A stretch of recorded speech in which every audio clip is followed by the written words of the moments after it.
Today we're going to talk about a little bit more about how we're going to read the novel. Last class period we talked about the name of our novel, which is Walk Two Moons by Sharon Creech. We also talked about a little bit about the author, Sharon Creech, and her life.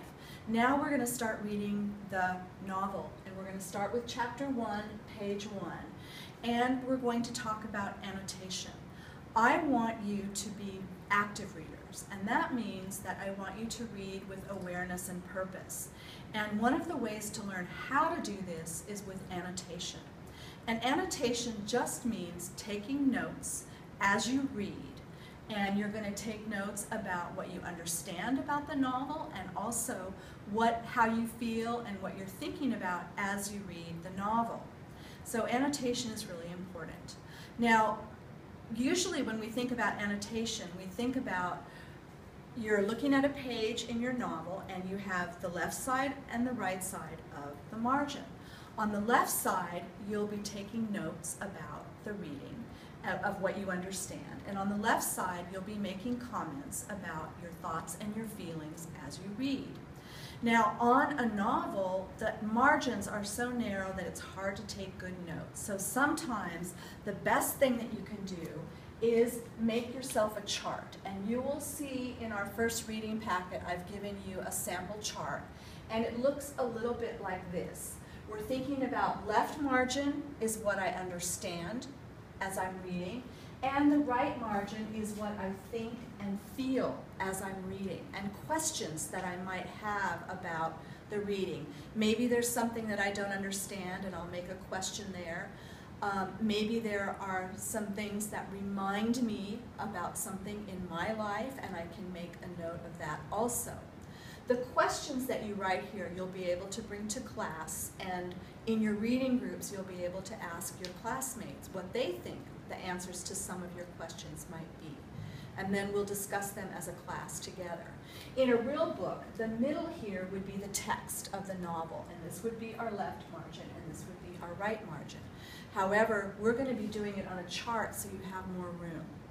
Okay, so let's go back and take a look at, I've copied here just a portion of the first paragraph of the novel so that I can show you what I want you to do and how we're going to do this active reading.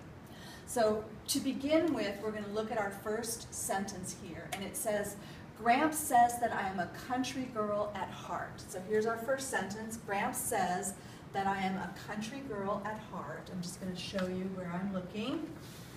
Okay, it's not the end of the sentence, but I'm going to start talking and thinking about that. Now, the first note that I have is Gramps. Now, Gramps to me sounds to me like grandfather. And so I think that probably Gramps is the name for a grandfather. And what I'm thinking and feeling is Gramps, a typical name in the United States for a grandfather. I think it might be. That's my thought. I do think it might be a typical name. So I think that Sal is talking about her grandfather and that this is his opinion. Now, he says that I am a country girl at heart. Now, I can understand country girl, but I'm not sure exactly what that means. I've heard that expression before, and I've definitely heard the expression country music. So maybe it has something to do with that. But what I really think it has to do with is country girl as not in a city. So I think that maybe Sal grew up not, I'm going to just put it like that, not in a city. It's the first chapter of the book, so I don't know for sure, but that's what I think.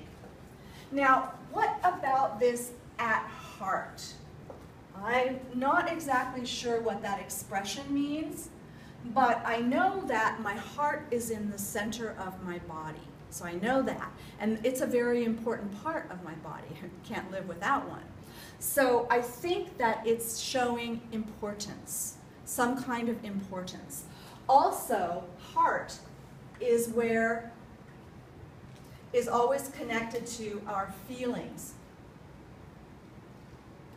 So I think that maybe Sal feels in herself, sorry, I'm going to put that over here, like a real country girl. And that's my thought about that. She says, I have lived, and she says that is true, which I think is really important. So I know that she agrees with Gramps. And that makes me feel like Gramps knows her really well. Okay, so she says, I have lived most of my 13 years in Bybanks, Kentucky. So there are two things I'm thinking here. I can tell from that she is 13 years old. That's easy for me to see from the sentence. And then I see Bybanks, Kentucky. Definitely it's a place.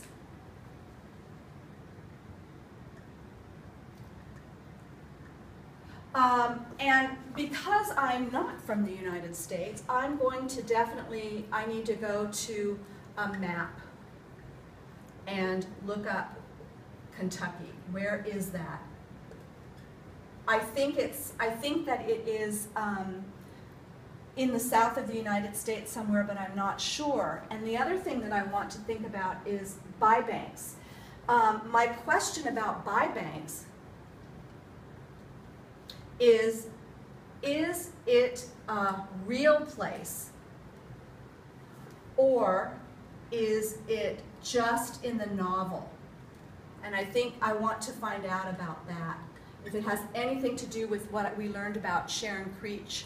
And I remember we did talk about that a little bit, so I'm going to go back and check and see if Bybanks really exists. And then she says, it's not much more than a caboodle of houses. Okay, this is tricky for me because I've never heard the word caboodle before. So I'm making more notes, obviously, what a caboodle might mean. But it says of houses, so I definitely think it must be a group of houses. I know that. And it does, to me, it means a group, but I don't know if it's big or small. And I'm interested in finding out if it's big or small. So I'm going to continue to read the sentence. It says here, roosting. And that is a really strange word for me, but I do remember hearing about chickens. I've read something before about chickens roosting. So my question, and I'm writing a lot down here, my question is, what do those houses look like?